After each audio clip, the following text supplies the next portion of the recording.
Hello everyone. Hope आपकी exam बहुत अच्छा जा रहा है। आज हम बिजनेस लॉ की पेपर सॉल्व करने जा रहे हैं। बिजनेस लॉ जो प्रीवियस ईयर की पेपर है इसको सॉल्व करेंगे। मैं आपको बार बार बोल रहा हूँ, आप पेपर को अच्छे से देख के जाइए, आपकी सारी डाउट क्लियर हो जाए। चलिए कुछ कुछ फंडा भी समझेंगे और कोशिश करेंगे मैक्सिमम नंबर ऑफ क्वेश्चन आज हम कवर करें।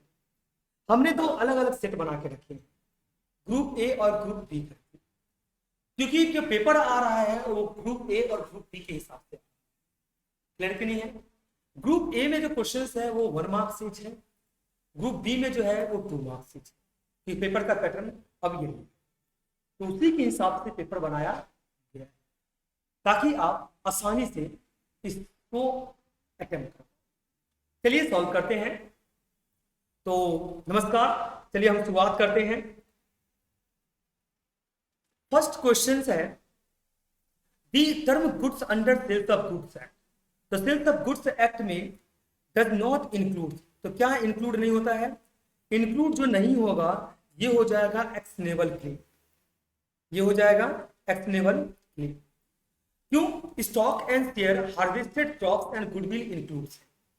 एक्शनेबल क्लेम क्या होता है? जो शूट करके ही क्लेम किया जा सकता है।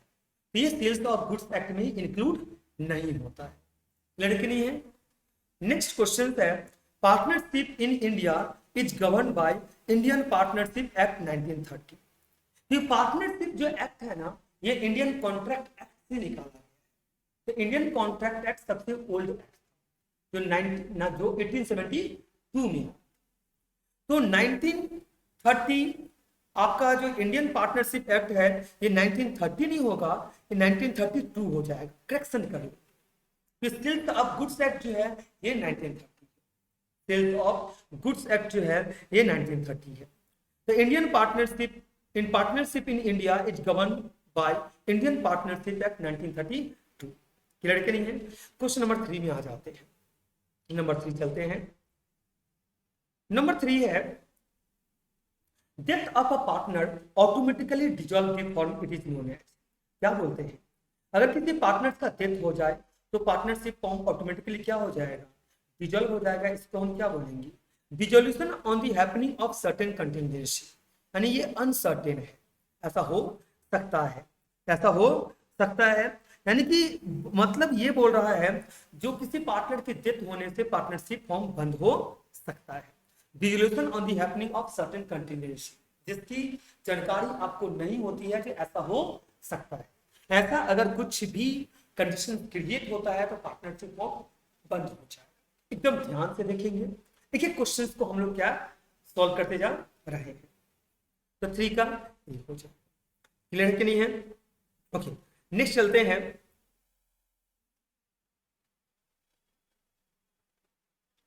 एलएलपी एक्ट इंट्रोड्यूस हुआ था 2008 में। याद रखना, एलएलपी एक्ट इंट्रोड्यूस हुआ था 2008 में। नेक्स्ट क्वेश्चन है every LLP shall have at least, कम से कम एलएलपी में 2 पार्टनर का होना जरूरी है। किसी भी लिमिटेड लायबिलिटी पार्टनरशिप में कम से कम 2 पार्टनर का होना जरूरी है। इसमें एक और पॉइंट मैं ऐड करूंगा, वो ये है maximum number of partners in LLP ये अनलिमिटेड है, यानी कि कोई लिमिट नहीं है। लिमिटेड लायबिलिटी पार्टनरशिप में जो मैक्सिमम नंबर ऑफ पार्टनर्स है वो अनलिमिटेड होता है। क्या होता है? अनलिमिटेड होता है, याद रखना। एलएलपी एक्ट में जो मिनिमम पार्टनर्स होगा वो 2 होगा और मैक्सिमम अनलिमिटेड होगा। चलिए यहां तक क्लियर है। नेक्स्ट आते हैं under Indian limited liability partnership act at least 1 designated partner shall be. याद रखिएगा, अगर 2 पार्टनर्स हैं तो उसमें से एक जो है ना वो इंडियन रेसिडेंट होना चाहिए। मान लीजिए कोई भी एलएलपी, कोई फॉरेन कंपनी भी अपनी बिजनेस को एलएलपी के रूप में कहां पर स्टार्ट करना चाह रहा है? इंडिया में। तो उसमें से एक पार्टनर जो होगा ना वो इंडियन रेसिडेंट होगा, यानी कि पिछले साल वो इंडिया में 182 दिन रहा हो। लड़के नहीं है, मैं रिपीट कर रहा हूं, यानी 2 में से एक पार्टनर इंडियन रेसिडेंट होना जरूरी है। क्वेश्चन नंबर 7 चलते हैं।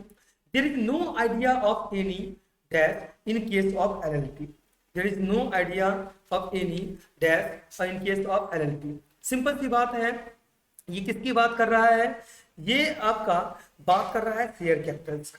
No idea in share capital, कि शेयर कैपिटल के लिए पब्लिक कंपनी और प्राइवेट कंपनी का होना जरूरी है, लेकिन एलएलपी में तीनों होता है, क्योंकि पार्टनर्स कंट्रीब्यूशंस करता है। एलएलपी के लिए एग्रीमेंट्स होता है, क्योंकि एलएलपी एक हाइब्रिड है जो पार्टनरशिप और से कंपनी को मिला के बनाया गया है। तो याद रखिएगा शेयर कैपिटल सिर्फ पब्लिक कंपनी और प्राइवेट कंपनी में होता है या कंपनी में होता है, एलएलपी के केस में नहीं होता है। तो इसमें क्या आ जाएगा, option number B is correct. Question number 8 की तरफ बढ़ रहे हैं।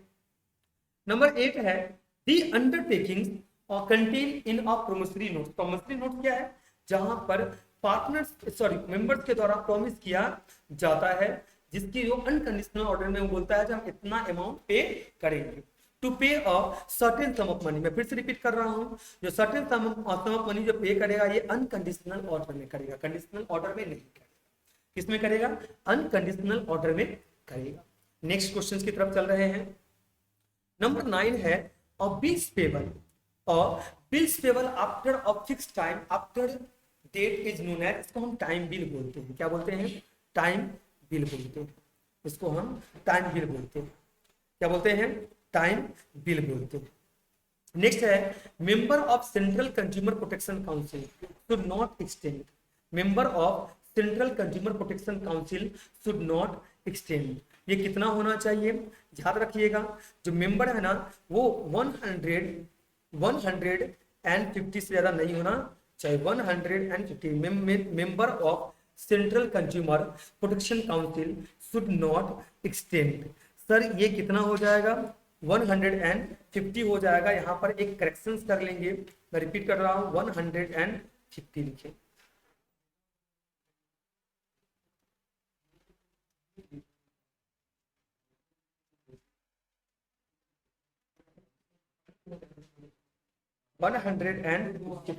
मैं बार बार रिपीट कर रहा हूं, member of central consumer protection council should not exceed 150, इससे ज्यादा नहीं होना चाहिए। ये करेक्शन कर लेंगे, इससे ज्यादा नहीं होना चाहिए।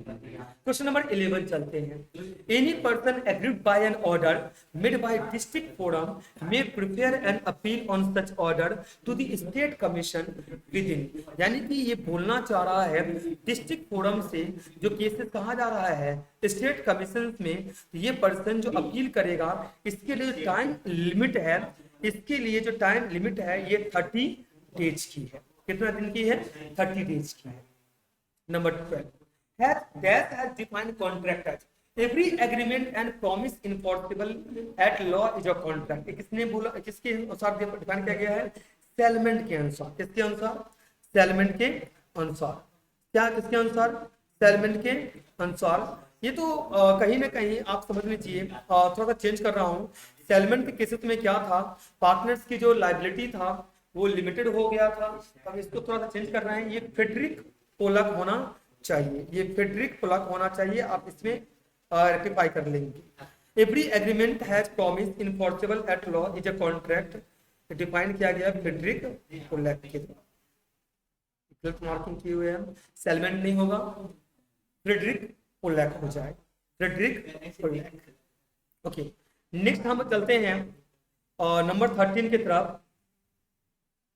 An agreement consist of reciprocal promise between at least, किसी भी एग्रीमेंट में जो दो पार्टनर के बीच में प्रॉमिस होता है। रेसिप्रोकल प्रॉमिस का मतलब होता है दोनों पार्टीज बोल रहा है जो हम क्या करने वाले हैं, परफॉर्म करने वाले हैं। हम क्या करने वाले हैं, परफॉर्म से कम 2 पार्टीज का होना जरूरी है। जब तक 2 पार्टीज इन्वॉल्व नहीं होगा तब तक एग्रीमेंट नहीं होंगे। तो एटलीस्ट कम से कम 2 पार्टीज का होना जरूरी है किसी भी एग्रीमेंट को करने के लिए। When offer is made to the public in general, जब जनरल पब्लिक जो है वो लार्ज होता है उसको ऑफर देते हैं, इससे हम जनरल ऑफर बोलते हैं। जब हम किसी स्पेसिफिक पर्सन को ऑफर देते हैं हम उस स्पेसिफिक ऑफर बोलते हैं, ये जनरल ऑफर हो जाए। पब्लिक एट लार्ज के लिए क्या हो जाएगा, जनरल ऑफर हो जाएगा। कंसिडरेशन में भी क्लासिफाइड, कंसिडरेशन को 3 तरीके से क्लासिफाई किया गया है, प्रेजेंट कंसिडरेशन, पास्ट कंसिडरेशन और फ्यूचर कंसिडरेशन। क्लियर कि नहीं है, प्रेजेंट कंसिडरेशन, पास्ट कंसिडरेशन और फ्यूचर कंसिडरेशन, यानी कि 15 का बी हो जाएगा। क्लियर है। नेक्स्ट चलते हैं क्वेश्चन नंबर 16 चलते हैं। बोल रहा है an agreement which of sorry section 13 of Indian contract act define the meaning of the term, define the meaning of the term.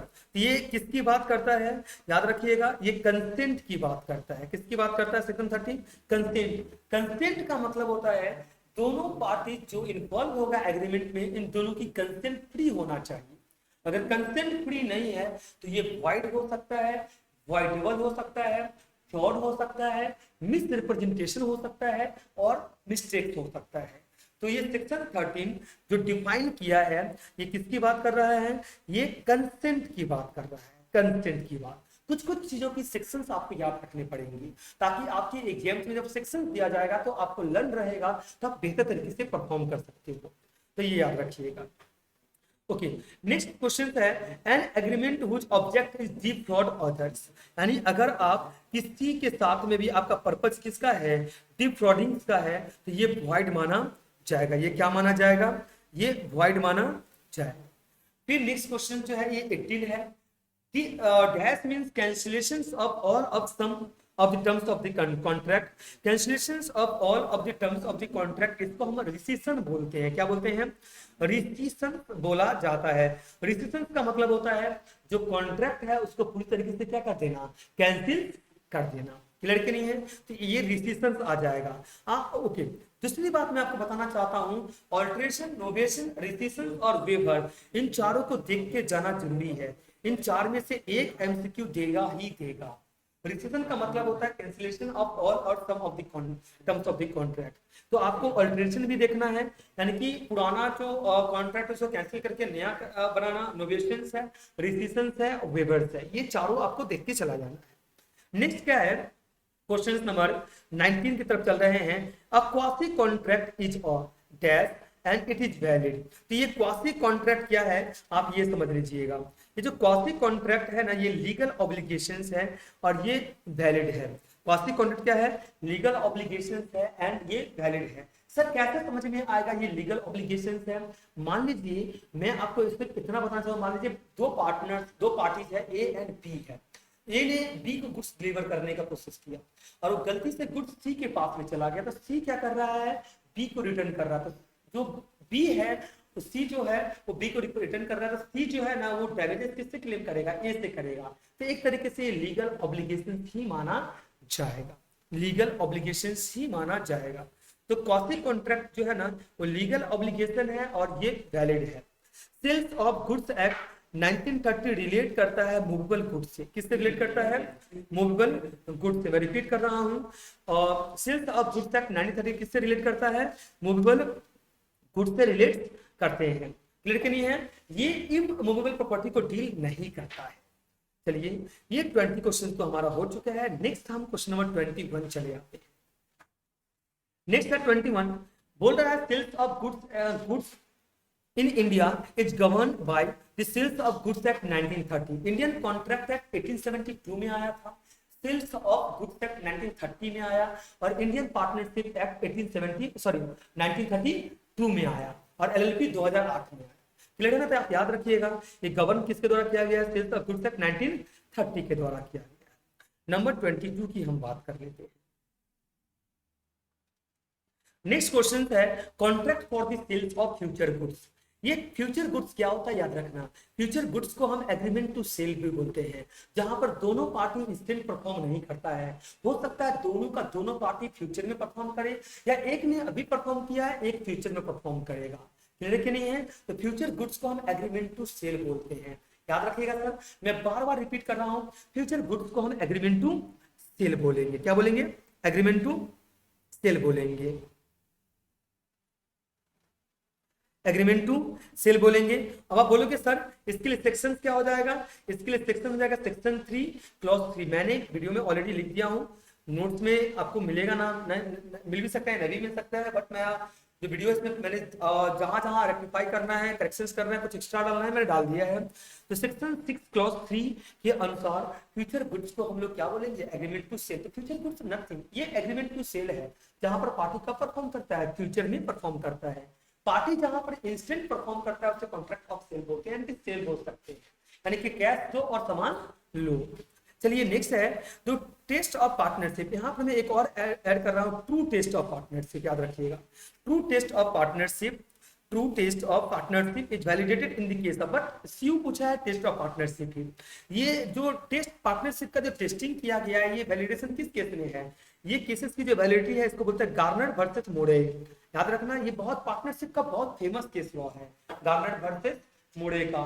तो इसमें टेस्ट ऑफ पार्टनरशिप किया गया था। गार्नर वर्सेस मोरे दिमाग में चिपका लेना, ये वो सब वर्ड मैं जो आपको बोलने जा रहा हूँ जो एग्जाम्स में काफी ज्यादा इम्पैक्ट पड़ता है और इम्पैक्ट पड़ भी रहा है, इसलिए आप हाँ, ये इम्पैक्ट पड़ भी रहा है, तो इस तरीके से आप ये समझिए जो आप याद रखिएगा। नेक्स्ट चलते हैं 24 question. Registration of the partnership form, ये ऑप्शनल है, ये कंपलसरी नहीं है। पार्टनरशिप फॉर्म की रजिस्ट्रेशन कंपलसरी नहीं है। एलएलपी को हम डिवाइडेड किए हैं, कितने पार्ट्स में डिवाइड किए हैं? 14 पार्ट्स में डिवाइड किए हैं। ये सब बहुत ही बेहतरीन क्वेश्चंस है, मैं बताना चाहता हूँ एग्जाम में आए या ना आए आपको याद रहना चाहिए, क्योंकि आप यहीं पर फंसोगे। एलएलपी एक्ट को 14 पार्ट में डिवाइड किया गया है। Legal entity LLP can be sued and be sued, बिल्कुल एलएलपी तो रजिस्टर्ड है, यानी एलएलपी अगर कोई मेंबर्स पार्टनर्स गलतियां करेगा तो एलएलपी उसके नाम से सीव कर सकता है, एलएलपी से गलती होगा तो पार्टनर्स उसके नाम से सीव कर सकता है। तो can सीव and to be sieved हो सकता है, बिल्कुल। क्वेश्चन नंबर 27 चलते हैं। 27 चलिए, 27 है लिमिटेड लायबिलिटी पार्टनरशिप एक बॉडी कॉर्पोरेट है। मैं बिल्कुल बोलूंगा ये बॉडी कॉर्पोरेट है। क्यों बॉडी कॉर्पोरेट है? ये हाइब्रिड है, किसका? कंपनी और पार्टनरशिप का। तो लिमिटेड लायबिलिटी पार्टनरशिप एक बॉडी कॉर्पोरेट है जहां पर कई सारे लोग इकट्ठा होकर एलएलपी बनाते हैं, जिसमें एक्सेलेंस लोग रहते हैं, प्रोफेशनल क्वालिफाइड लोग रहते हैं, यानी कि जो नॉलेजेबल पर्सन होता है उनके द्वारा बेसिकली एलएलपी बनाया जाता है। एडवांटेज क्या है? एलएलपी फंड रेज कर सकते हैं, मैनेज कर सकते हैं, सेपरेट प्रॉपर्टी, बिल्कुल सही है, ऑल ऑफ दीज। ओके, 29 आ जाते हैं। 29 है, 29 है mistake as to be knowledge of a foreign law. इसको मिस्टेक ऑफ फैक्ट बोलते हैं। क्या बोलते हैं? मिस्टेक ऑफ फैक्ट बोलते हैं। क्लियर है ना? क्योंकि इंडियन लॉ का दो पार्ट है, एक है यूनिलैटरल, दूसरा है बायलैटरल। यूनिलैटरल का मतलब होता है वन साइड मिस्टेक और बायलैटरल का मतलब होता है both side mistake. Foreign law में मिस्टेक्स को वॉइड बोला जाता है। क्लियर के नहीं है तो आप याद रखिएगा मिस्टेक ऑफ फैक्ट में आता है। क्लियर के नहीं है? चलिए ये भी आपका हो गया। नेक्स्ट क्वेश्चन हम लोग आ जाते हैं 30 में बोल रहा है when the parties mutually agree to cancel the contract is known as। मैं बार बार बोल रहा हूँ, ये क्वेश्चन बार बार रिपीट हो, हर साल रिपीट हो रहा है। बच्चों मैं एक चीज बोलना चाहता हूँ, मैं आपके भले के लिए बोल रहा हूँ। नोवेशन, अल्टरेशन, रिसिशन, रिविजन, जहां जहां मैं वर्ड यूज करूँ ना एक बार देख के जाना है। नोवेशन, अल्टरेशन, रिसिशन, रिविजन वेबर देख के जाइएगा, इससे बार बार क्वेश्चन रिपीट होता है। मैं लिख भी दे रहा हूँ, रिपीट, बार बार क्वेश्चन रिपीट होता है, आपका फायदा देगा, क्योंकि इसे क्वेश्चन आपको पास करवाने में हेल्प करता है। तो ये नोवेशन, अल्टरेशन, रिसिशन, रिविजन रिपीट होता है। कॉन्ट्रैक्ट को कैंसिल कर देना आपसी सहमति से, रिसिशंस में इसको रिसिशंस बोलते हैं।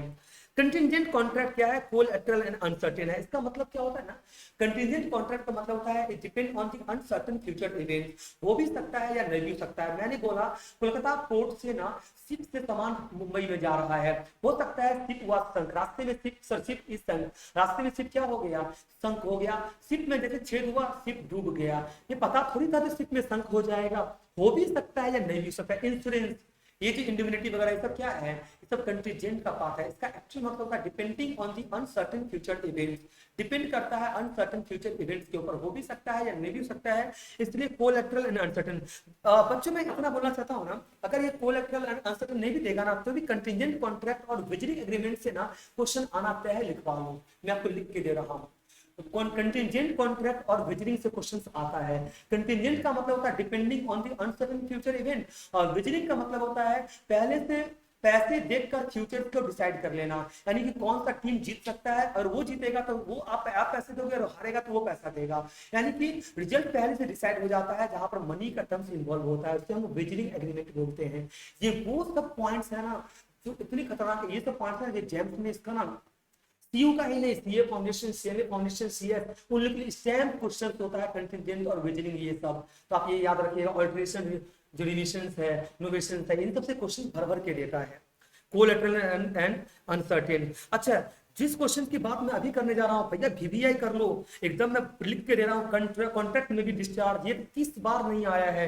Performance of contract, breach of contract, mutual agreement, any of the above, ये क्वेश्चन बहुत ज्यादा मायने रखता है, एनी ऑफ द एबव। चलिए ये तो आपको समझ में आ गया। नेक्स्ट है an agreement, an agreement enforceable by law, अगर किसी एग्रीमेंट को लॉ के द्वारा इन्फोर्स किया जाए तो उसे हम कॉन्ट्रैक्ट बोलते हैं। लेकिन हर कॉन्ट्रैक्ट एग्रीमेंट नहीं होगा, लेकिन जितने भी कॉन्ट्रैक्ट है ना वो लॉ के द्वारा इन्फोर्स होना चाहिए। Every agreement is not a contract but every contract is an agreement. Contract तो तभी होगा जब वो लीगली होगा, और एग्रीमेंट तो लीगल भी हो सकता है और इलीगल भी हो सकता है, बस इसका ध्यान देना आप लोग।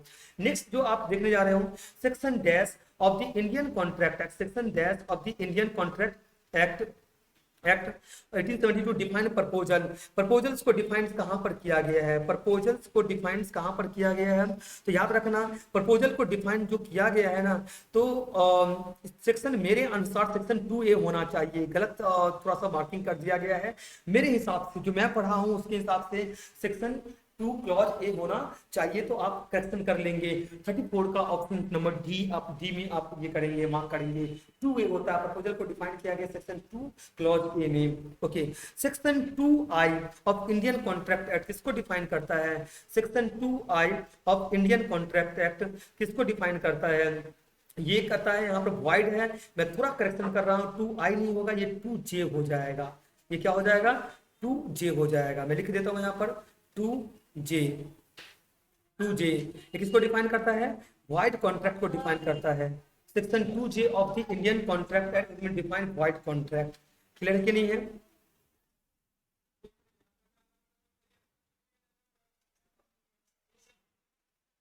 नेक्स्ट है पास्ट कंसिडरेशन इन इंडिया। देखिए past consideration in India, past consideration in India sir क्या होगा, ये वैलिड होगा, बिल्कुल वैलिड होगा।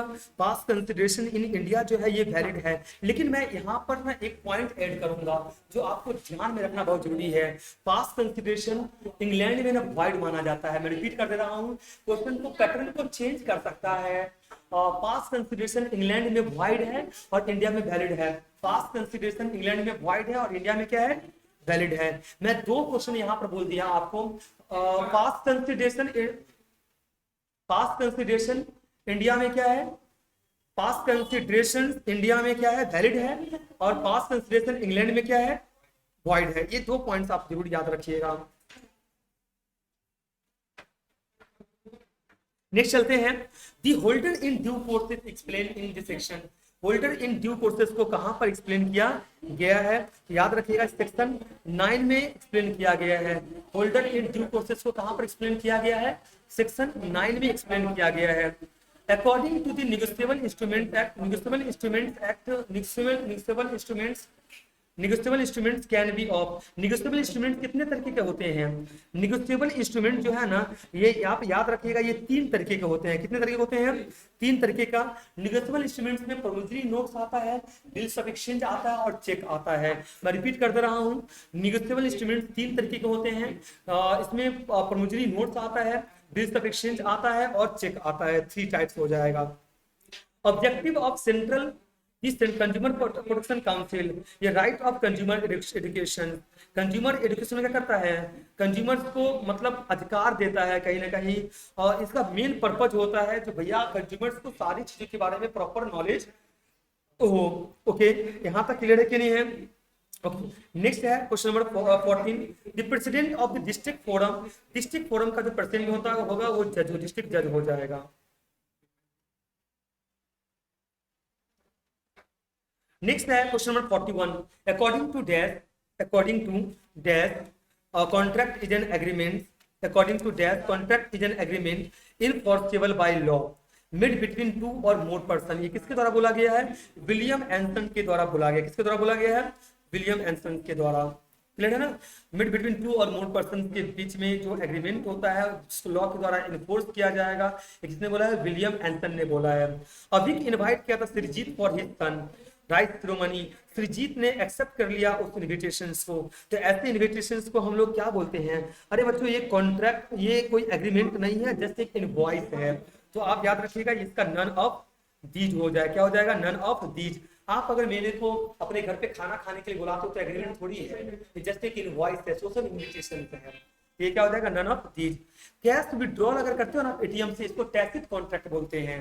कैश अगर आप एटीएम से विड्रॉल करते हो तो इसको हम टैसिट कॉन्ट्रैक्ट बोलते हैं। तो टैसिट कॉन्ट्रैक्ट क्या है, जहां पर आपको परमिशन की जरूरत नहीं होती है, जहां पर आपको परमिशन नहीं लेना है उसको हम टैसिट कॉन्ट्रैक्ट बोलेंगे।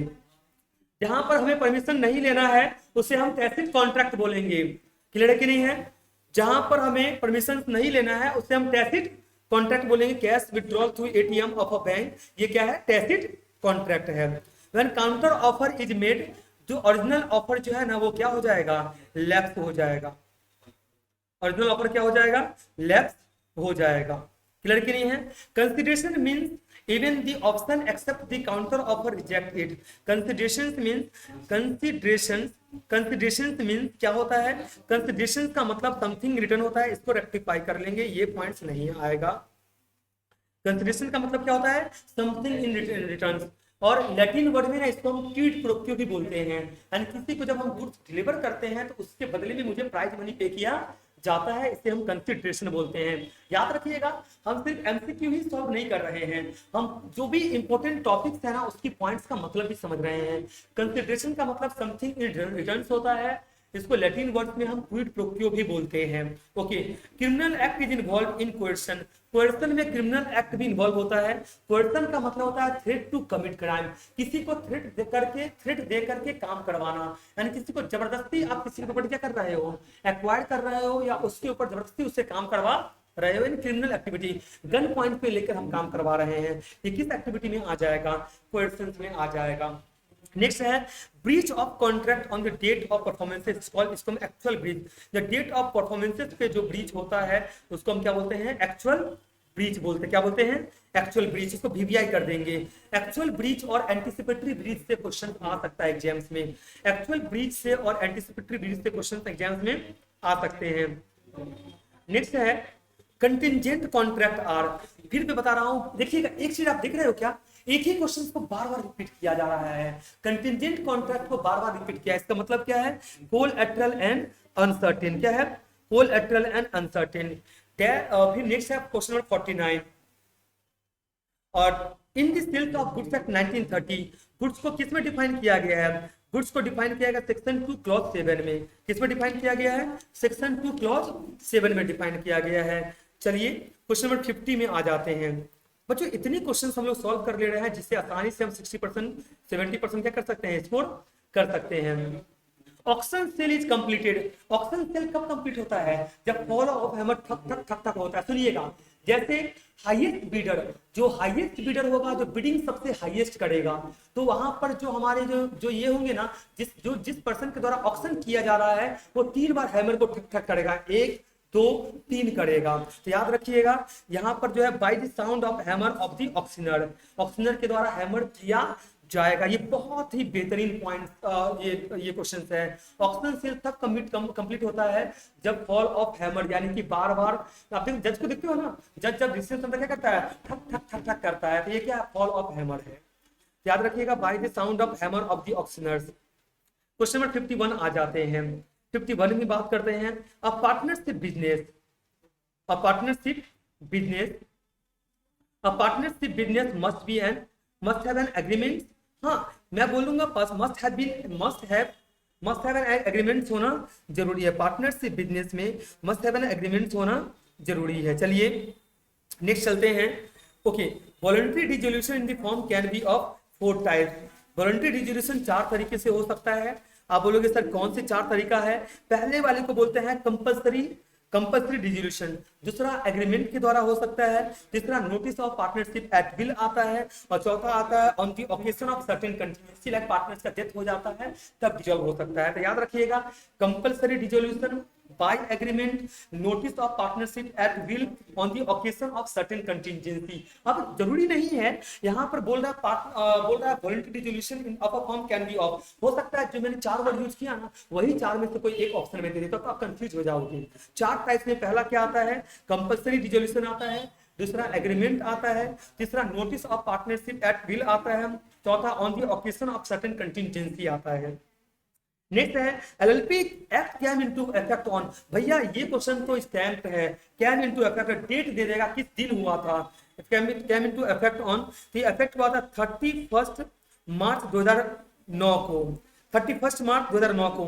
तो सर आप ये भी बता दो ना एलएलपी इंट्रोड्यूस कब हुआ था, तो एलएलपी इंट्रोड्यूस हुआ था, एलएलपी इंट्रोड्यूस 12 दिसंबर 2008, भैया कुछ भी पूछ सकता है, मैं बार बार बोल रहा हूँ 12 दिसंबर 2008 एलएलपी इंट्रोड्यूस हुआ था 12 दिसंबर 2008, और इफेक्ट कब हुआ था 31 मार्च 2009, और आया कैम और आया कब हुआ था 2008 में आया था। एक्ट कब का एप्लीकेबल है 2008, इफेक्ट कब हुआ है 31 मार्च 2009, और ये इफेक्ट कब हुआ है 31 मार्च 2009, और इंट्रोड्यूस कब हुआ था 12 दिसंबर 2008। हो सकता है ना इन तीनों में से कोई एक क्वेश्चन दे दे, जरूरी तो नहीं है कि यही सेम देगा, ये भी तो हो सकता है ना। बताइए जो इंट्रोड्यूस कब हुआ था, तो कब वो इंट्रोड्यूस हुआ था 12 दिसंबर 2008 में हुआ था, और ये एक्ट कब का है 2008 का, और कैम इनटू इफेक्ट कब है, ये है 31 मार्च 2009। कोई दिक्कत है यहाँ तक, चलिए आगे चलते हैं 54 नंबर।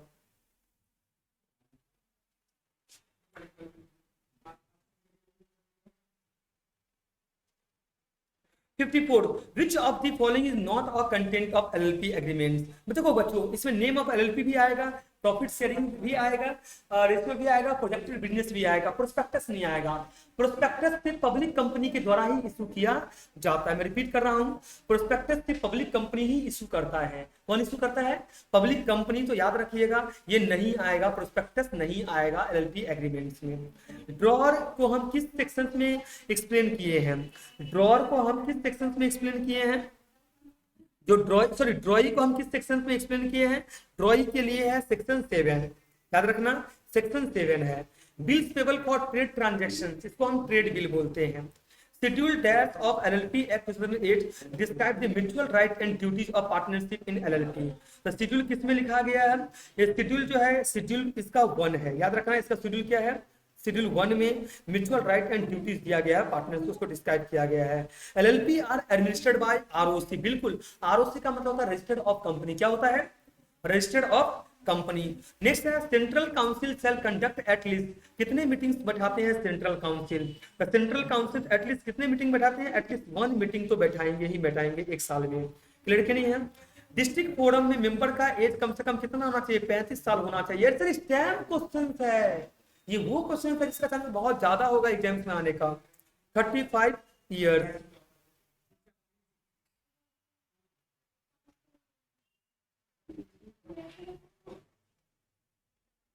नेक्स्ट है all contract are agreement but all agreement are not contract. All सारे कॉन्ट्रैक्ट एग्रीमेंट तो होंगे लेकिन सारे एग्रीमेंट क्या नहीं होंगे, कॉन्ट्रैक्ट नहीं होंगे, ये ट्रू है, क्लियर है। नेक्स्ट क्वेश्चन है when an offer is made to a definite person, को अगर हम ऑफर देते हैं उसको हम स्पेसिफिक ऑफर बोलते हैं, और जनरल पब्लिक को जो ऑफर देते हैं उसको हम जनरल ऑफर बोलते हैं, तो इसका स्पेसिफिक ऑफर हो जाएगा। देखिए एक चीज देखिएगा, स्पेसिफिक ऑफर का पहले भी क्वेश्चन आ चुका है, इसमें भी है, मतलब कई बार रिपीट ही होता है।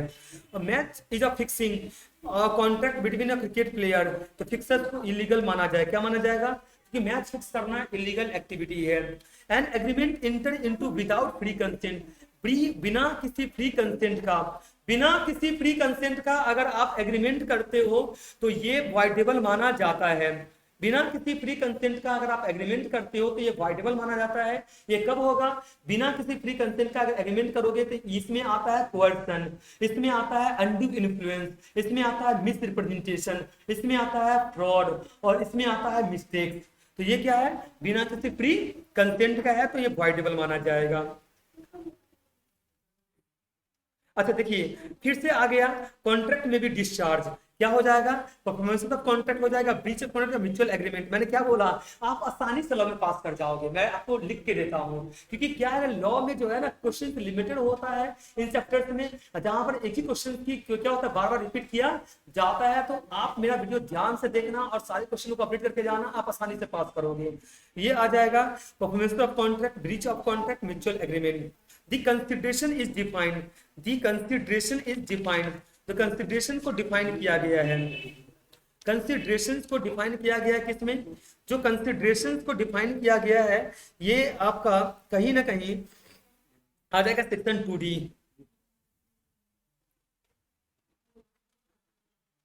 एग्रीमेंट विथ और बाय माइनर, माइनर के साथ में अगर आप एग्रीमेंट करते हो इसको हम वॉइड ऑफ एब इनिशियो, कि माइनर की एज 18 साल से कम है, वो कॉन्ट्रैक्ट करने के लिए एलिजिबल नहीं है, तो वॉइड ऑफ इनिशियो, तो वॉइड एब इनिशियो हो जाएगा, वॉइड हो जाएगा।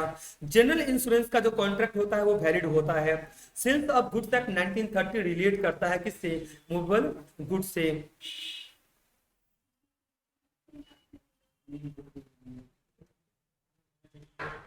टर्म प्रॉपर्टी को यूज किस लिए करते हैं?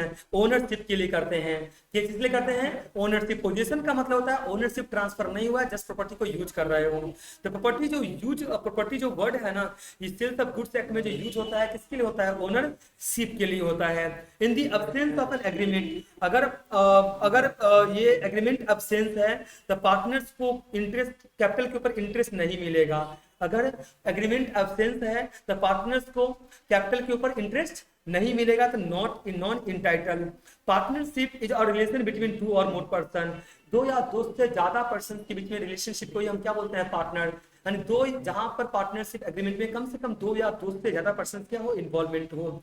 नेक्स्ट है LLP has a separate entity apart from its partner. देखिए एलएलपी जो है ना हाइब्रिड है कंपनी का और पार्टनरशिप का, तो एलएलपी जो है ना वो सेपरेट एंटिटी होता है पार्टनर्स, यानी पार्टनर्स क्या नहीं कर सकता है? एलएलपी की प्रॉपर्टी पे क्लेम नहीं करता, सेपरेट एंटिटी है partnership. Stakeholder applicable for company, members applicable for partnership, directors applicable for company. Okay, advantage LLP का एडवांटेज क्या है? इजी टू इनकॉर्पोरेट है, इजी टू मैनेज है, रेजिंग मनी है, ऑल ऑफ चीज है। नेक्स्ट क्वेश्चन चलते हैं।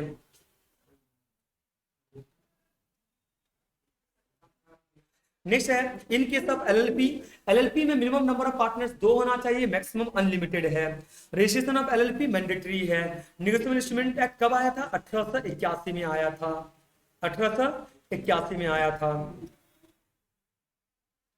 The term holder in due courses, holder in due courses को किसमें एक्सप्लेन किया गया? सेक्शन 8 में एक्सप्लेन किया गया। किसमें एक्सप्लेन किया गया है होल्डर इन ड्यू कोर्सेस को? सेक्शन 8 में एक्सप्लेन किया गया है। होल्डर इन ड्यू कोर्सेस को एक्सप्लेन किसमें किया गया है? सेक्शन 8 में किया गया है। नेक्स्ट है कंज्यूमर प्रोटेक्शन एक्ट 2019 कमेंस कब से हुआ था? कंज्यूमर प्रोटेक्शन एक्ट 2019 कमेंस हुआ था 20 जुलाई 2020 से। कब से हुआ था? 20 जुलाई 2020 से। As per consumer protection act 2019 के अनुसार consumer protection council can be of कितने टाइप के होते हैं? ये 3 टाइप के होते हैं। ग्रुप ए का हमने सारा क्वेश्चन सॉल्व कर लिया, क्लियर के लिए है। आप ग्रुप ए का सिर्फ 80 क्वेश्चन है, आप ध्यान से सॉल्व करके जाइएगा। Most of question more than 85 to 90% question आप आसानी से अटेम्प्ट कर पाओगे। अब हम आते हैं ग्रुप बी में।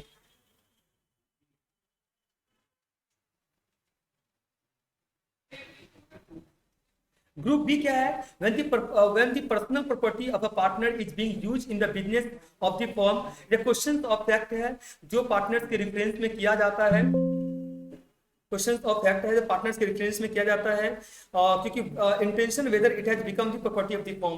क्या जब तक आपके जो देखिए personal property of a partner is being used in the business of the firm, it is a question of fact. ये क्या हो जाएगा? It is the question of fact. आपका इंटेंशन होना चाहिए कि अगर आप पार्टनरशिप में इन्वेस्ट करना चाहते हो कि नहीं करना चाहते हो। Next question number 2, dash is not required to partnership firm but is an essential for LLP. Digital signature बहुत जरूरी हो जाता है बच्चों, डिजिटल सिग्नेचर बहुत ही ज्यादा जरूरी है। Which of the following is not an advantage of LLP? अब not an advantage of LLP क्या क्या है? देखिए easy to incorporate, high cost of formation, भैया तो ये तो आएगा नहीं क्योंकि एलएलपी खोलने में बहुत कम खर्चा लगता है, क्लियर कि नहीं है? तो याद रखिएगा high cost formations, high cost formations हो जाएगा, हाई कॉस्ट फॉर्मेशंस। ओके, यहां तक क्लियर है कि नहीं है? नेक्स्ट हमारा है which of these instruments are not considered as negotiable instrument? ये परफॉर्मा इनवॉइस जो है, ये बैंक ड्राफ्ट यहाँ पर एक वर्ड यूज किया जा रहा है। No not negotiable words written it a cheque between two parallel line. Example किसका है? जीरो क्रॉसिंग का है। Question number 6, endorsement is said to be endorsement is said to be general if the endorser sign his name only in the face back of the instrument। And document पे उसको sign करना पड़ता है। Instrument discharge कब होता है? Payment in due course, cancellation, release, इसको VVI कर देंगे। Instrument is discharge all of the above. याद रखिएगा ये क्वेश्चन बहुत ज्यादा इंपॉर्टेंट लगता है एग्जामिनेशन पॉइंट ऑफ व्यू के हिसाब से। नेक्स्ट है consumer protection act extend to the whole of India except Jammu and Kashmir. Under consumer protection act person means person का मतलब क्या, जो रजिस्टर्ड और नॉट हो, हिंदू अनडिवाइडेड फैमिली और any association cooperative society, all of them हो जाएगा। जुडिक्शन डिस्ट्रिक्ट फोरम में केस कम से कम कहां तक जा सकता है, 20 लाख से ज्यादा का नहीं होना चाहिए केस। अच्छा, विच ऑफ द फॉलोइंग, अच्छा आपको मैं यहाँ पर 2 पॉइंट को और ऐड करूंगा तो बोलोगे भैया आपने ऐड नहीं किया। डिस्ट्रिक्ट फोरम में मैक्सिमम केस 20 लाख तक का जाएगा। ओके, स्टेट कमीशन में स्टेट फोरम में मैक्सिमम केस 1 करोड़ तक जाएगा और नेशनल कमीशन में मैक्सिमम केस 1 करोड़ से एबव का जाएगा। क्लियर कि नहीं है, तो ये जरूर ध्यान दीजिएगा। तो बोलिएगा भैया मेरे को ये सब चीज पता नहीं था। Which of the following is known as consumer dispute resolution. District forum, state commission, national, तीन ही कमीशन तो है भैया। डिस्ट्रिक्ट फोरम है, स्टेट कमीशन है, नेशनल कमीशन है। क्लियर कि नहीं है। नेक्स्ट क्वेश्चन नंबर 12 आ जाते हैं। अब प्रपोजल जब एक्सेप्ट किया जाता है ना उसको प्रॉमिस बोलते हैं। सिंपल बात है, एक लड़का एक लड़की को प्रपोज कर रहा है और लड़की मान गई है, बोला हाँ मैं तेरी गर्लफ्रेंड बनने के लिए रेडी हूँ, तो ये क्या हो गया, प्रॉमिस हो गया, है कि नहीं है।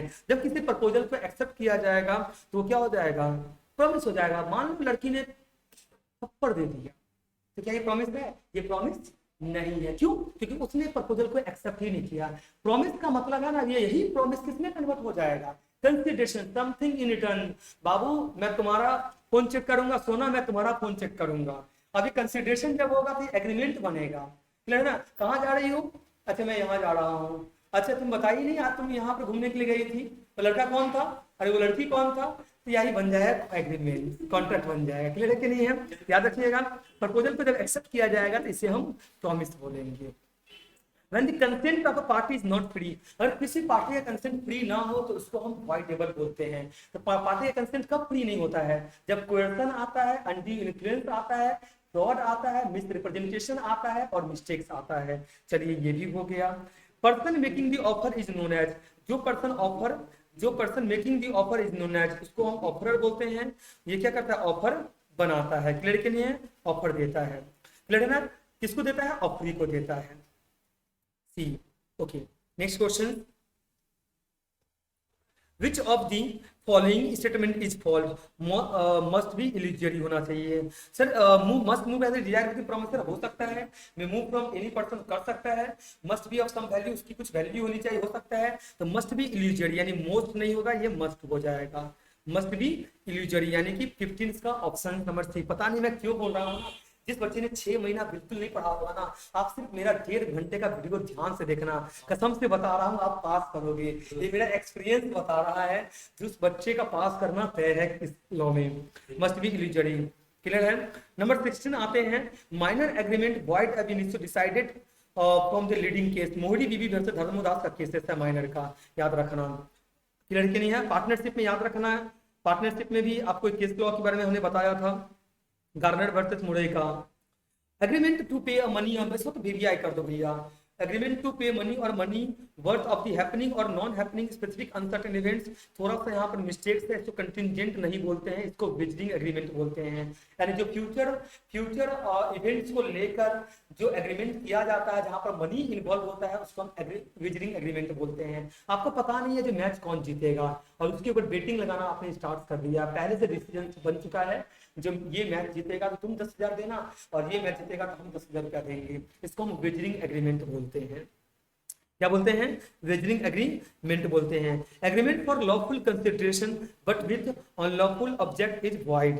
अगर आपका एग्रीमेंट लॉफुल कंसिडरेशन है तो वैलिड है, लेकिन आपका अगर ऑब्जेक्ट जो है ना वो अनलॉफुल है ना, तो आपका कॉन्ट्रैक्ट क्या हो जाएगा, वॉइड हो जाएगा, यानी कि बी हो जाएगा। क्लियर कि नहीं है, ओके। क्यों सर ऐसा बोले, अरे मेरा अनलॉफुल है, मेरा पर्पस ही सही नहीं है, पर्पस सही नहीं होगा तो हम कोर्ट में जा ही नहीं सकते हैं। क्लियर कि नहीं है। Next number 19, an agreement an dash agreement is not necessarily a void agreement is not necessary illegal। अब void agreement जरूरी नहीं जो illegal हो। void का दो पार्ट है, कभी कुछ हालात ऐसे क्रिएट हो जाते हैं जहां पर हम परफॉर्म नहीं करता है। मैं सिंपल वर्ड में समझा रहा हूं, आप एकदम कान को खुला रखो और समझो void लीगल कैसे है। मान लीजिए ए ने मिस्टर बी को 1 क्विंटल राइस का ऑर्डर दिया, अब वो राइस जो है ना वो कल डिलीवर होने वाला है, मिस्टर ए के गोडाउन में, मिस्टर बी के गोडाउन में आज आग लग गया है, तो कुछ हालात ऐसे बन गया जहां पर मिस्टर बी क्या नहीं कर सकता है, डिलीवर नहीं कर सकता है। तो लीगल है कि नहीं है, लीगल है। अच्छा इलीगल कैसे हुआ? मिस्टर ए ने बोला मिस्टर सी को तुम गोली से ठोक दो, तुम मार दो उसको, इसके लिए मैं तुमको 1 लाख रुपया दूंगा, क्लियर है कि नहीं है? तो अब ये क्या हो गया? इलीगल हो गया। तो मैं ओके, तो ये आप समझ लीजिए। हाँ, 17 का एग्रीमेंट टू पे मनी और money worth on the happening और non happening of specific uncertain events, money और मनी वर्थ बोल रहा है, तो इसको वेजनिंग एग्रीमेंट्स बोलेंगे, क्लियर कि नहीं है? ओके, चलिए यहाँ तक समझ में आ चुका है। तो मैंने क्या बोला आपको याद रखिएगा, void agreement is not necessary illegal, her void agreement illegal नहीं होता है। कुछ हालात ऐसे आ गए जहां पर दोनों पार्टी क्या नहीं कर पाएगा, परफॉर्म नहीं कर पाएगा। सर इन सब वर्ड को तो इग्नोर मत करिएगा। सर कैसे? क्योंकि बच्चे क्या है, वॉइड का नाम सुनते ही उसका दिमाग में आता है कोर्ट में नहीं जा पाएगा दोनों पार्टी। वॉइड का मतलब नल होता है, क्या होता है? नल, जहां पर पार्टी के पास में ऑप्शन नहीं होता है परफॉर्म करने का, क्लियर कि नहीं है? तो void agreement is not necessary illegal. Next number 20 चलते हैं।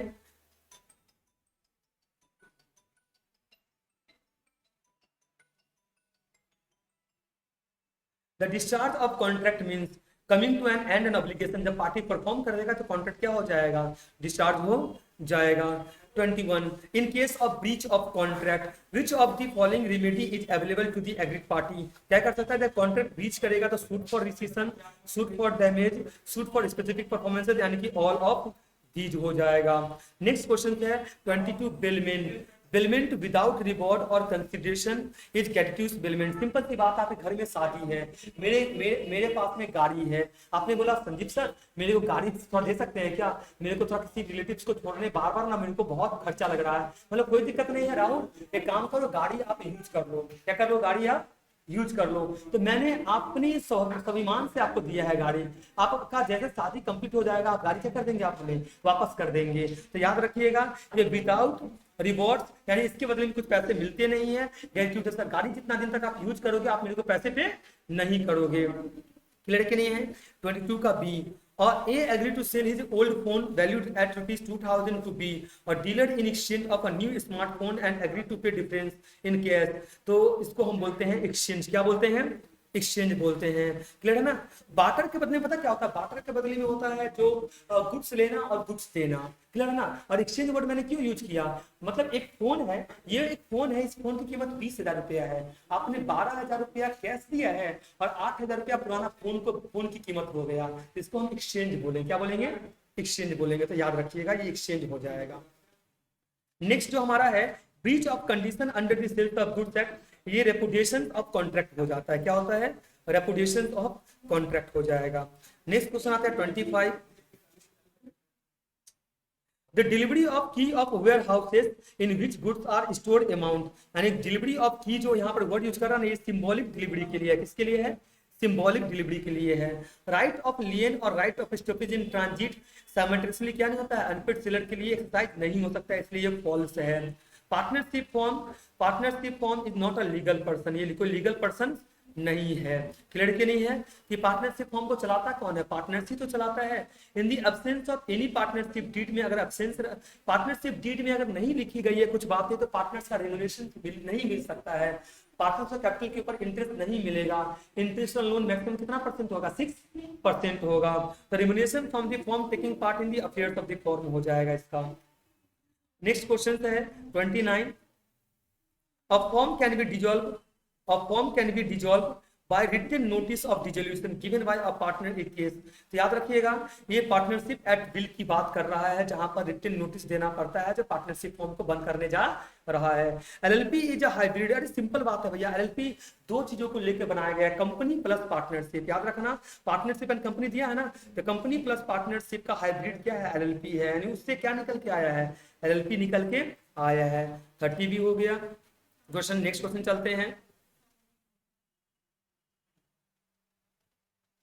नेक्स्ट है the bailment of goods as security for payment of डेब्ट और performance of promise is called pledge बोलते हैं। इसको जरूर याद रखिएगा ये सब चीज को। Loss of destruction of goods fall on buyer in case of sale and on seller in case of agreement to sell. Doctrine of caveat emptor, मैं थोड़ा इसको एक्सप्लेन करना चाहता हूं। इसका ऑप्शन जो होगा ना ये बी हो जाएगा, लेट दी बायर बीवेयर। याद रखना क्या हो जाएगा? Let the buyer beware. क्या होता है कैविएट इम्पेटर? इससे बराबर के क्वेश्चन एग्जाम्स में आते हैं। कैविएट इम्पेटर का मतलब होता है लेट दी बायर बीवेयर, यानी बायर क्या करेगा ना, सेलर बोल रहा है सामान को अच्छी तरीके से जांच पड़ताल कर लो, सामान को अच्छी तरीके से देख लो, सामान को खरीदने के बाद कुछ भी अगर उसमें डिफेक्टिव निकलता है तो उसके लिए हम जिम्मेदार नहीं होंगे, यानी सेलर रिस्पॉन्सिबल नहीं होगा। इसलिए इसको बोलते हैं let the buyer beware, यानी पहले से बायर को बी वेयर रहना पड़ेगा, यानी सावधान रहना पड़ेगा, गुड्स को देखकर सोच समझ करके लेना पड़ेगा। क्लियर के नहीं है? फिर से बता रहा हूं, बार बार बोल रहा हूं, कैविएट इंपेटेड पे क्वेश्चन लिखा है, लिख लो, आएगा ही आएगा। कैविएट इंपेटेड से क्वेश्चन आएगा। लेट दी बायर, कैविएट इंपेटेड हो गया, कंटिजेंट कॉन्ट्रैक्ट हो गया, डिस्चार्ज ऑफ कॉन्ट्रैक्ट हो गया, ये जो आपका विजनिंग एग्रीमेंट्स हो गया, वाइड्स हो गया, कंसिडरेशन हो गया। अरे भैया स्टैम्प है, रहेगा मतलब रहेगा। राइट ऑफ लियन हो गया, ऑल्ट्रेशन, नोवेशन, रिसीशन हो गया, रहेगा मतलब रहेगा। Which of the following is the right of unpaid seller? Right of lien भी है, right of stoppage in transit भी है, right of resale भी है, all of these हो जाएगा। याद रखिएगा अनपेड सेलर से क्वेश्चन रहता है right of lien, right of stoppage in transit, right of resale. Symbolic delivery, actual delivery, constructed delivery से क्वेश्चन रहता है। As per the sales of goods at sellers means a person, ये क्या हो जाएगा? सेल्स और एग्री टू सेल्स। तो seller means a person जो सेल करने के लिए एग्री होना जरूरी है। अब सेलर सेल करना ही नहीं चाहता तो एग्रीमेंट कैसे होगा? तो सेल और agree to sell goods. Major amendment of negotiable instrument act में कब आया था? 2018 में आया था। कंप्लेंट का मतलब क्या है? कंप्लेंट का मतलब है कंज्यूमर्स, एनी वॉलंटरी कंज्यूमर्स जो रजिस्टर्ड है कंपनीज एक्ट में, सेंट्रल गवर्नमेंट और स्टेट गवर्नमेंट, ये सभी के द्वारा कंप्लेंट किया जाएगा, इन सभी के द्वारा कंप्लेंट किया जाएगा। क्लियर है? नेक्स्ट है which of the following is unfair trade press. Hoarding लगा दिया है, तो सारा रैंकर हमारे यहाँ से ही निकल रहा है, पता चला रैंकर बेचारा सेल्फ स्टडी करके निकला था। तो यही चीज है, यानी कि हम गलत इंफॉर्मेशन क्या कर रहे हैं, होर्डिंग में दे रहे हैं, ये बहुत गलत चीज है। मैं देखता हूँ कई सारे टीचर्स लगा देते हैं जो 99 यहाँ से आया है, 100 यहाँ से आया है, सारे टॉपर हमारा ये कलकत्ता में, तो या तो पूरा ऑल ओवर इंडिया में, ये बहुत गलत चीज है। होर्डिंग क्या ना, होर्डिंग जरूरी नहीं सही जानकारी देता होगा। अब जरूरी नहीं है जो लिम्का होता है थम्सअप को ना प्यास बुझा देता है। एक काम करो ना, 30 दिन तक लगातार पियो, पानी की जगह ना आप खाना जब खाओ तो लिम्का ही पीना और थम्सअप ही पीना। हम देखते हैं जब आपका प्यास बुझाता है कि नहीं बुझाता है। अगले दिन आप हॉस्पिटल में 5,000 का 5 लाख रुपए का बिल बनाते हुए नजर आओगे।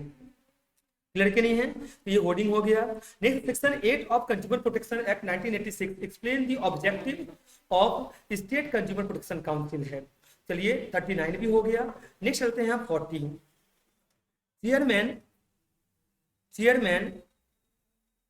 Chairman of the central consumer protection council shall be ministry in charge of consumer affair of the central government है।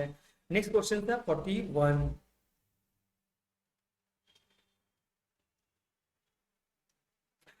Amit agreed to sell his flat worth ₹8 lakh to Sumit of 3 lakhs only as Amit consent was obtained by coercion। यानी कि भैया गए gun point पे रखे, चल बेच 8 लाख का फ्लैट 3 लाख रुपए, मैंने तो जरूर अभी ठोक डालूंगा। तो ये पता है किसका कंसेप्ट है? एक कोर्सन का कंसेप्ट है, ये वॉइडेबल माना जाएगा। क्या माना जाएगा? Voidable.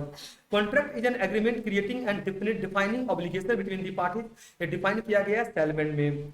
Contract which are based on principle of equity, justice and good conscience से क्वासी कॉन्ट्रैक्ट की बात कर रहा है। Which of the following is not an exception to the rule no consideration no contract to pay of डेब्ट। ये सब देख लीजिएगा बच्चों, नॉट अप्लाई। देखो नेक्स्ट वाला ऑप्शन, अरे पति पत्नी का रिश्ता है, पति पत्नी का रिश्ता में क्या नहीं होता, लेन देन नहीं होता है। एक काम करो, पत्नी को बोलो कि मैं तुमको ये गिफ्ट नहीं दूंगा, तुम्हें झाड़ू से लेकर मारेगा। झाड़ू तो दूर की बात हो गया, आजकल तुमको इतना ऐसा मारेगा तुम घर से बाहर ही नजर आओगे। दूसरा कंप्लीटेड गिफ्ट, किसी को गिफ्ट दोगे, बोलोगे भाई बेटा पैसा दे, तुम मैं तो गिफ्ट दे रहा हूँ, होगा पॉसिबल? एजेंसी, अरे मेरे बदले में परफॉर्म कर रहा है, मैं उसको कमीशन दे रहा हूँ। तो याद रखिएगा नो कंसिडरेशन नो कॉन्ट्रैक्ट में क्या क्या आता है? नेचुरल लव एंड अफेक्शन आता है, कंप्लीटेड गिफ्ट आता है। तो याद रखना, गर्लफ्रेंड को गिफ्ट दे रहे हो ना, उसका कंसिडरेशन नहीं माना जाएगा, समथिंग रिटर्न नहीं माना जाएगा।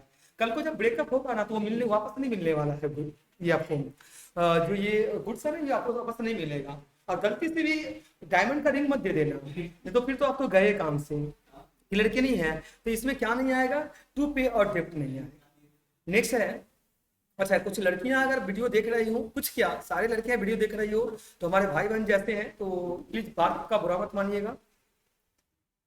चलिए, an illiterate old women made a gift of her entire property और ऑफ नेफ्यू वो look after her state gift can be set aside on the ground of undue influence. बोल देंगे, क्या बोल देंगे? Undue influence. अनड्यू इन्फ्लुएंस का मतलब होता है ना इन्फ्लुएंस बाय अदर, यानी पर्सन क्या कर रहा है, इन्फ्लुएंस कर रहा है। क्या कर रहा है, इन्फ्लुएंस कर रहा है। जैसे आप मान लो ना, आप घर से निकलते हो ट्यूशन के बहाने से और गर्लफ्रेंड को लेकर घूम रहे हो, और पापा कहाँ पर, पापा अभी क्लासरूम में बैठे हुए हैं, कोई दिक्कत नहीं है, पापा तो पैसा दे ही रहे हैं। तो यानी कि ये अनड्यू इन्फ्लुएंस हो गया है कि इन्फ्लुएंस कर रहे हो, अब गलत तरीके से क्या कर रहे हो, काम कर रहे हो। जैसे क्लाइंट, चलिए एक लॉयर इन्फ्लुएंस करता है क्लाइंट्स को, चाहे डॉक्टर इन्फ्लुएंस करता है पेशेंट्स को, चाहे पेरेंट्स इन्फ्लुएंस करता है सन को, तो ये सब चीज इसमें आता है। फॉलोइंग स्टेटमेंट ट्रू है, ये सब देख लीजिएगा। All contract are agreement but all agreement are not contract, 47 आते हैं। नेक्स्ट है 47, which of the following is not an essential elements of valid contract, ये आ जाएगा रजिस्ट्रेशन ऑफ एग्रीमेंट्स। ओके क्योंकि एसेंशियल में फ्री कंसेंट भी आता है, लॉफुल कंसिडरेशन भी आता है, कैपेसिटी भी आता है। Which consideration is no consideration, हमने तो अभी कुछ देर पहले ही आपको बोला था इंग्लैंड में पास कंसिडरेशन अलाउड नहीं, पास कंसिडरेशन इज नो कंसिडरेशन होता है, याद रखना। तो याद रखना ये, फिर देखिए अब देखिए क्वेश्चन कैसा आ रहा है, मैंने उस वक्त बोला भी था आपको, याद रखना ये सब जो क्वेश्चन है ना, इसको सिर्फ वर्ड को सिर्फ चेंज कर देगा और लेकिन क्वेश्चन क्या रहेगा, सेम रहेगा। तो past consideration is no consideration in England, clear कि नहीं है। Okay. A by letter offered to sell his car to B for ₹5 lakhs. B wrote a letter stating that he was prepared to buy it 4 lakhs. इसको counter offer बोलते हैं। Counter offer का मतलब क्या होता है, मैंने A ने ऑफर दिया B को, भैया 5 लाख में खरीद, और B ने बोला भैया मैं इसको 4 लाख में खरीदना चाहता हूँ। इसको क्या बोलते हैं, काउंटर ऑफर बोलते हैं। लेकिन यहाँ पर एक और वर्ड क्या, क्रॉस ऑफर क्या है, मैं चाहता हूँ मेरी गाड़ी आप खरीदे, तो मैंने आपको जैसे ही कॉल किया आपने भी कॉल करके बोला मैं आपकी गाड़ी खरीदना चाहता हूँ, यानी कि आपने भी एक ऑफर दे दिया, हमने भी एक ऑफर दे दिया, इसको बोलते हैं क्रॉस ऑफर। और जिस ऑफर को मॉडिफाई कर दिया जाए, मैंने ऑफर दिया 5 लाख का और आपने ऑफर दिया 4 लाख का, इस ऑफर को बोलते हैं काउंटर ऑफर। जिस ऑफर को मॉडिफाई किया जाता है उसको काउंटर ऑफर बोलते हैं। जब दोनों पर्सन सेम ऑफर देता है जिसे हम क्रॉस ऑफर बोलते हैं, क्लियर कि नहीं है। नेक्स्ट है question 50, which of the following statements about acceptance is not true, ये क्या हो जाएगा, it must be presumed from the silence of offering, feature of partnership business, unlimited liability of and contractual relations.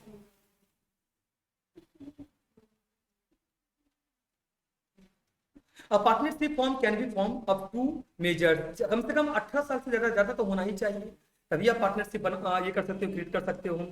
Next है आपका the liabilities and dash of an expelled partner are the sum of those, right, the liability and right of an expelled partner on the same as those of our retiring partners, same, इसका option number D है। और ये question बहुत ज्यादा important रखता है expelled वाला, याद रखना। Foreign nationals becomes a partners in LLP but minor be admitted to be benefits of LLP, can और can't, कर भी सकता है या नहीं भी कर सकता है। इनकॉर्पोरेशन डॉक्यूमेंट्स सब्सक्राइबर जो है ये ई फॉर्म है, ये सब याद रखने का टाइम है। टू प्रकार डीएस डिजिटल सिग्नेचर सर्टिफिकेट लगेगा और डायरेक्ट आइडेंटिफिकेशन लगेगा ही लगेगा। नेक्स्ट है आपका LLP is required to file with the LLP registrar, LLP ये है, ये ऑल ऑफ देम है, ये सब देख लीजिएगा।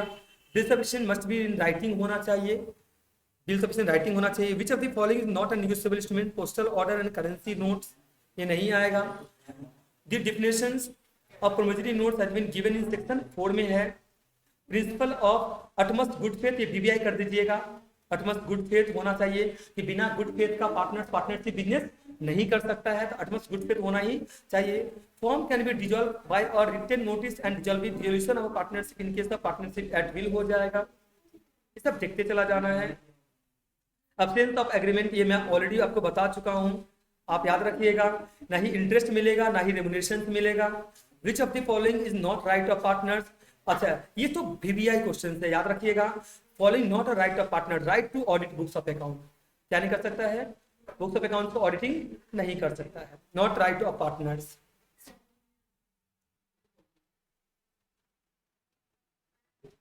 At least one of the designated partner Indian resident होना चाहिए, रिपीटेड क्वेश्चन है। निगोशिएबल इंस्ट्रूमेंट कैंसिलेशन और रिलीज दोनों होता है, इसका सी हो जाएगा।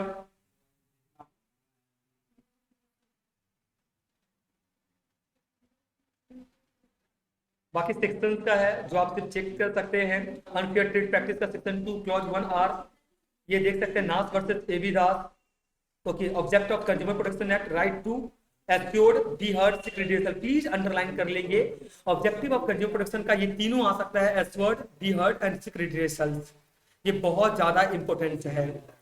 Section 7 consumer protection act 1956 explain the consumption of a district consumer council agreement entered into without pre consent. But एक चीज आप देख रहे हो क्या, जितने भी क्वेश्चन ये बात का है ना, मैक्सिमम क्वेश्चन रिपीटेड है। यानी आप अगर बिल्कुल नहीं पढ़े हो, आप थोड़ा सा भी पढ़ के जाइएगा, आप आसानी से पास कर जाइएगा। अगर which of the following statement about consideration is not true, it must be illusory. Which of the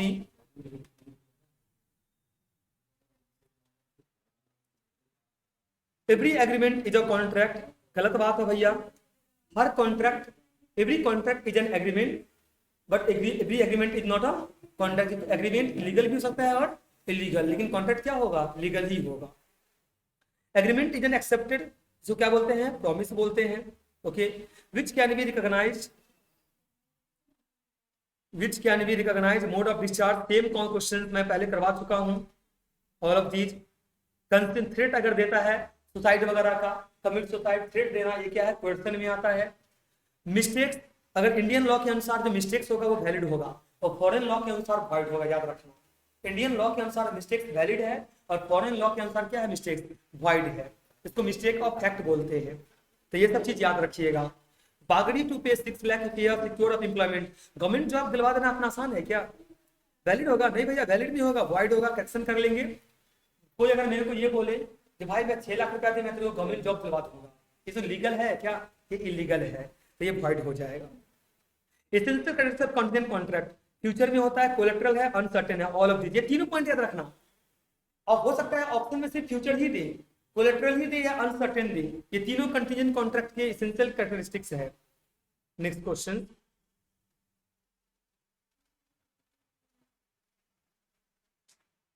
features of bailment बता चुका हूं, delivery purpose, ownership, indemnity holder के लिए कॉस्ट ऑफ सूट और डैमेज इन सूट है, और teaches his parrot to recite an offer and then send his parrot to B with valid offer, ये no हो जाएगा, वैलिड ऑफर नहीं है। अनपेड सेलर का सेक्शन देख लीजिएगा, ये तीनों आ जाएगा। Rules regarding delivery, delivery and payment है, buyer to apply for delivery and expenses of delivery, तीनों आएगा। और सेक्शन 6 क्लॉज 2 में कंटीजेंट कॉन्ट्रैक्ट को डिफाइन किया गया है। कंडीशन एंड वारंटी में एक्सप्रेस एंड इम्प्लाइड दोनों होता है, एक्सपेंसेस नहीं होगा, ये एक्सप्रेस हो जाएगा, आप रेक्टिफाई कर लीजिएगा, ये एक्सप्रेस हो जाएगा, ये जो है ये एक्सप्रेस है। ऑप्शन नंबर सी, ए और B. Section 3 sub section 1 of LLP act, LLP is a body corporate, बिल्कुल सेम क्वेश्चन ही, क्वेश्चन का थोड़ा सिर्फ पार्ट को चेंज कर दिया गया, बाकी सब कुछ सिमिलर है। LLP has a separate entity part from its partners, होता है, बिल्कुल अलग एंटिटी है। Promissory notes, bills of exchange और चेक इज पेबल और bearing express to be so payable.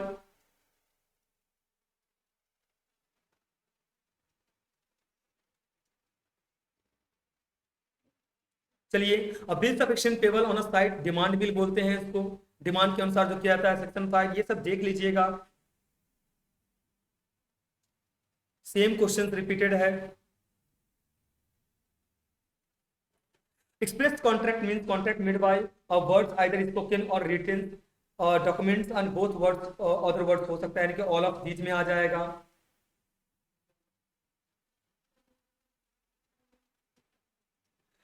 Dash is a contract in which one party has to perform its performance। देखिए, जहां पर अपनी ऑब्लिगेशन पे सिर्फ एक पार्टी परफॉर्म करता है उसको हम यूनिलैटरल कॉन्ट्रैक्ट बोलते हैं, जहां पर दोनों पार्टी परफॉर्म करता है उसको हम बायलैटरल कॉन्ट्रैक्ट बोलते हैं। तो यूनिलैटरल हो जाएगा। Discharge of contract coming to an end on obligation of party, same हो जाएगा।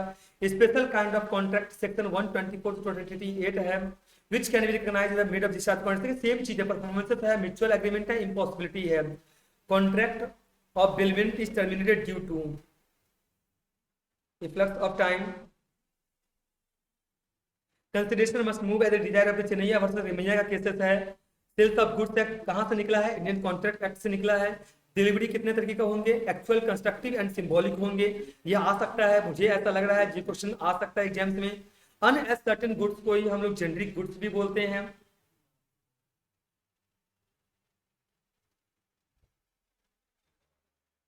ये सब देख लीजिएगा, सेम क्वेश्चन रिपीटेड है।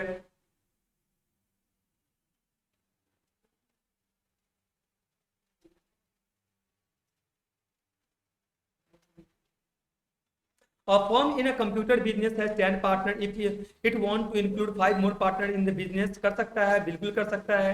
ये अदर बिजनेस में 20 है और बैंकिंग बिजनेस में 10 है, तो 20 पार्टनर्स का यहाँ पर ये क्राइटेरिया है, तो हम कर सकते हैं, हाँ कर सकते हैं. Maximum number is 20. Minimum number requirement of LLP, minimum 2 partner की जरूरत पड़ता है. डिजिटल सिग्नेचर भी चाहिए, सर्टिफिकेट डीन भी चाहिए, ऑल ऑफ दीज हो जाएगा. इनकॉर्पोरेशन ये सेम चीज रिपीटेड है, ये सारा चीज रिपीटेड है. Bills of exchange must be in writing, हाँ बिल्कुल. एक्सप्लेन कंटेंट ऑफ प्रोटेस्ट होता है सेक्शन 101 के अनुसार. चेक इशूड बाय साइन और डेटेड दोनों होना जरूरी है. Objective of consumer protection, be protected, consumer awareness, be heard होना चाहिए. ये सेक्शन 2 क्लॉज 29 जो है नेशनल कमीशन के लिए अप्लाई करता है. और that into definition of consumer as per consumer protection act, ये ई कॉमर्स, डायरेक्ट सेलिंग और टेली शॉपिंग में भी है. As per consumer protection act 19 a person into में इंडिविजुअल HUF भी आ जाएगा. चलिए हमारा लॉ का जो रिविजन है और इम्पोर्टेंट क्वेश्चन जो है नियर बाय की वो हम कंप्लीट कर चुके हैं. और मैं आप